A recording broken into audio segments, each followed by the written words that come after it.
एक बहुत ही दुखद और चौंकाने वाली खबर आ रही है जहां जियोपॉलिटिक्स यानी कि भू राजनीति की आग अब क्रिकेट की दुनिया तक पहुंच गई है। अफगानिस्तान में हुए एक हवाई हमले ने खेल के मैदान में मातम फैला दिया है। चलिए समझते हैं कि पूरा मामला है क्या। सबसे पहले चलिए बात करते हैं कि इस खबर के आते ही अफ़गान क्रिकेट कम्युनिटी का रिएक्शन क्या था। क्योंकि जब यह हमला हुआ तो सिर्फ इमारतें नहीं टूटीं, बल्कि खिलाड़ियों के दिल और उनके सपने भी चकनाचूर हो गए। ये सिर्फ एक अटैक नहीं था, ये उनके खेल के जुनून पर एक बहुत गहरी चोट थी। और इस दर्द को शायद सबसे बेहतर तरीके से बयां किया अफगानिस्तान के सबसे बड़े क्रिकेट सितारों में से एक राशिद खान ने। उनके शब्द बहुत कुछ कहते हैं। उन्होंने इस हमले की कड़ी निंदा की और उनकी बातों से साफ पता चलता है कि वहां गुस्सा और दुख किस हद तक है। और राशिद खान के इस दुख के पीछे की वजह ये नंबर है 3। इस हमले में 3 उभरते हुए क्रिकेटर्स की जान चली गई। कुल 8 लोगों की मौत हुई।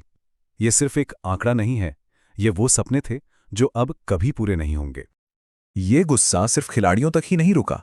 इसके तुरंत बाद अफगानिस्तान के ऑफिशियल क्रिकेट बोर्ड यानी एसीबी ने एक स्टेटमेंट जारी किया और उन्होंने खुले तौर पर सीधे सीधे पाकिस्तान पर इल्जाम लगाया।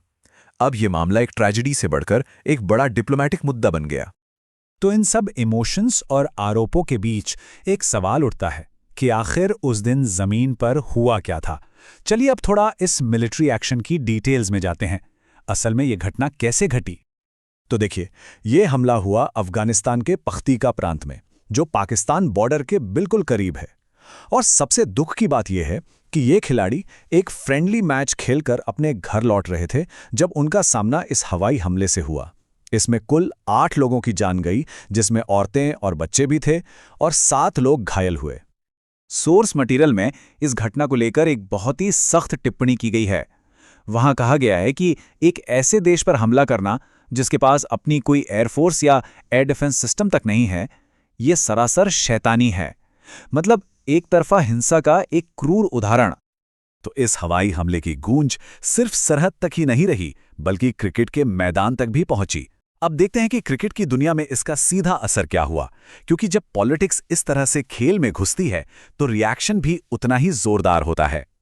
एसीबी ने फौरन एक बहुत बड़ा और साहसी कदम उठाया। उन्होंने विरोध जताते हुए पाकिस्तान और श्रीलंका के साथ होने वाली एक टी20 ट्राई सीरीज से अपना नाम वापस ले लिया। ये एक साफ मैसेज था कि वो ऐसे देश के साथ क्रिकेट नहीं खेलेंगे जिसने उनके लोगों पर हमला किया हो।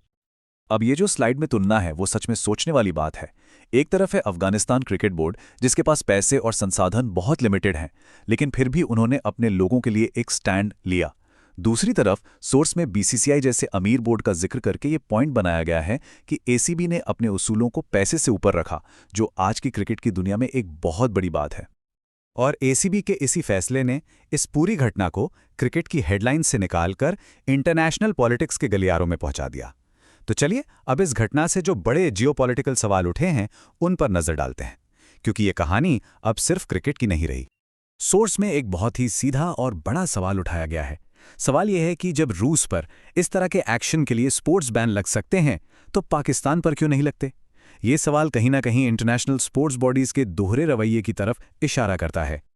और इस सवाल का जवाब शायद इन देशों के नाम में छिपा है। सोर्स के मुताबिक पाकिस्तान को दुनिया की कई बड़ी ताकतों का सपोर्ट हासिल है, सऊदी अरब, चीन और यहां तक कि अमेरिका भी। और शायद यही वो पावरफुल सपोर्ट है जो उसे ऐसे एक्शंस के बाद भी बचा लेता है। अमेरिका की क्या पोजीशन है, ये डोनाल्ड ट्रंप के इस एक बयान से काफी हद तक साफ हो जाता है। जरा सोचिए, एक ही लाइन में वो ये मान रहे हैं कि पाकिस्तान ने हमला किया, और फिर भी वो ये कह रहे हैं कि हम मिलकर इस जंग को सफल बनाएंगे। यही वो कन्फ्यूजन है जो अमेरिका पाकिस्तान के रिश्ते को दिखाता है। तो अब सवाल ये है कि आगे क्या? इस पूरी कहानी का अगला मोड़ क्या होगा? पाकिस्तान का अगला कदम क्या हो सकता है, और इस शतरंज के खेल में बाकी खिलाड़ी क्या करेंगे? चलिए इस संघर्ष के आगे के पहलुओं को समझने की कोशिश करते हैं।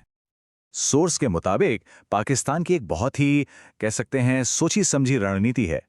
पहला कदम, तालिबान के साथ सीज फायर की बातचीत करो। दूसरा कदम, जैसे ही तालिबान की सेना बॉर्डर से पीछे हटे, तीसरा कदम उठाओ, फौरन हवाई हमले फिर से शुरू कर दो। और चौथा और सबसे चालाकी भरा कदम, अमेरिका के सामने इस पूरी सिचुएशन के लिए भारत को जिम्मेदार ठहरा दो, ताकि पूरा मामला और भी ज्यादा उलझ जाए। और इस पूरी शतरंज की बिसात पर एक खिलाड़ी की चाल बहुत अहम हो जाती है, और वो है भारत। इस इलाके में आगे क्या होगा, ये इस बात पर बहुत हद तक निर्भर करेगा कि भारत इन सब घटनाओं पर कैसे रिएक्ट करता है। भारत का अगला कदम इस खेल का रुख पूरी तरह से बदल सकता है। तो आखिर में हम इसी एक बड़े सवाल पर आके रुकते हैं। जब क्रिकेट का मैदान जंग का मैदान बन जाए, तो क्या वो सिर्फ एक खेल रह जाता है, या फिर ये आने वाले किसी बड़े टकराव का सिर्फ एक इशारा है? इसका जवाब तो शायद वक्त ही देगा।